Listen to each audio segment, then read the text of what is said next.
a system, a choice that would determine your eternal destiny. But what if I told you it's not coming? It's already here. What if the mark of the beast that Revelation 13 warned about 2,000 years ago is being tested on human beings right now, in 2026, and you had no idea? I know that sounds impossible. I know you're thinking, I would have heard about this. But that's exactly what they're counting on.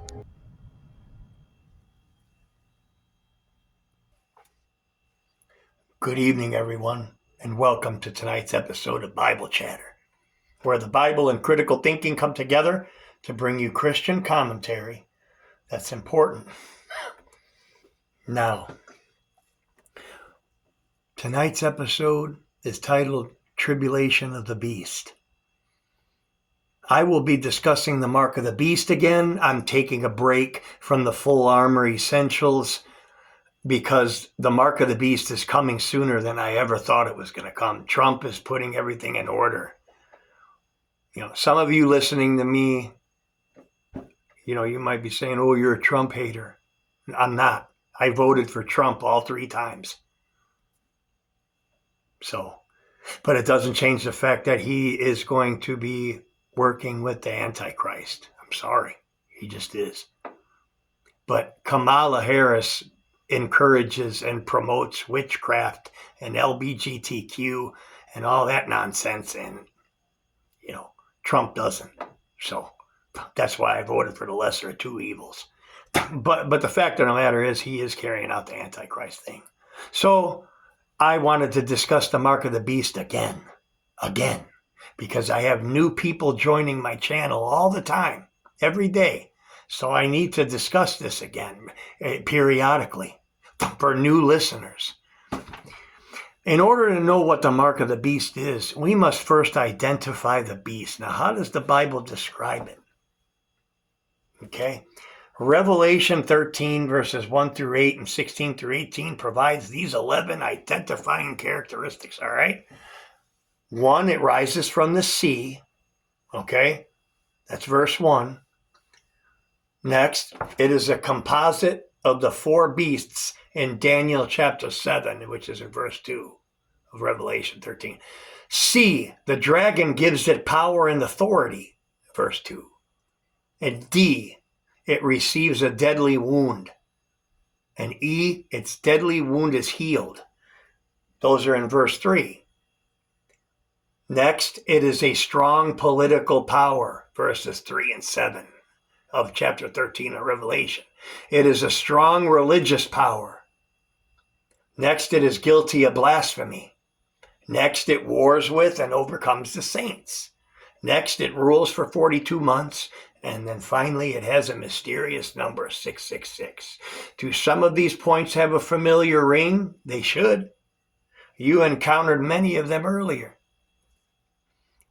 For those of you who have listened to my videos prior to this on the mark of the beast, you will have known that I talked about these things. Okay? About the Antichrist in Daniel chapter 7. The beast, introduced in Revelation 13 verse 1. Is simply another name for the Antichrist, which we learn from Daniel 7 is the papacy.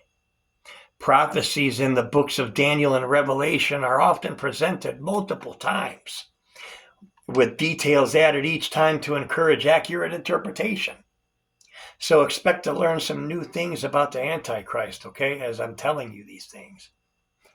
1, it would rise from the sea. Revelation 13:1, the sea in prophecy refers to people or a populated area.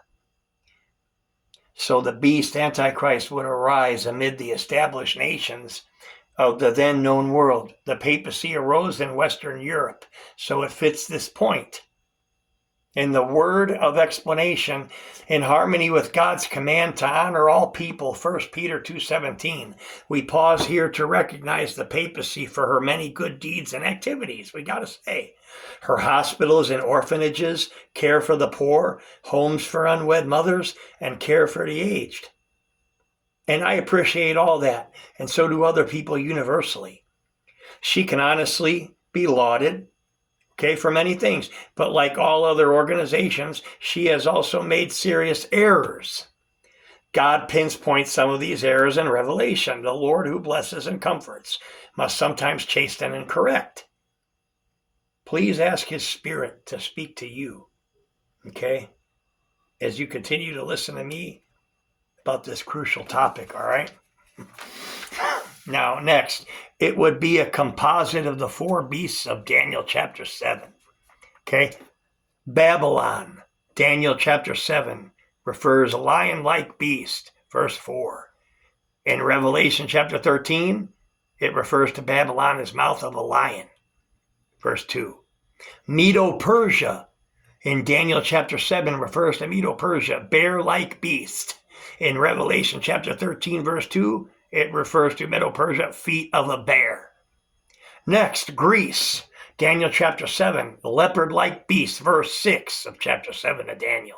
But in Revelation chapter 13, also it refers to Greece like a leopard, verse 2 of chapter 13 of Revelation. And then Rome in Daniel chapter 7 refers to it as the 10-horned beast in verse 7. But in Revelation chapter 13 also, having 10 horns, verse 1.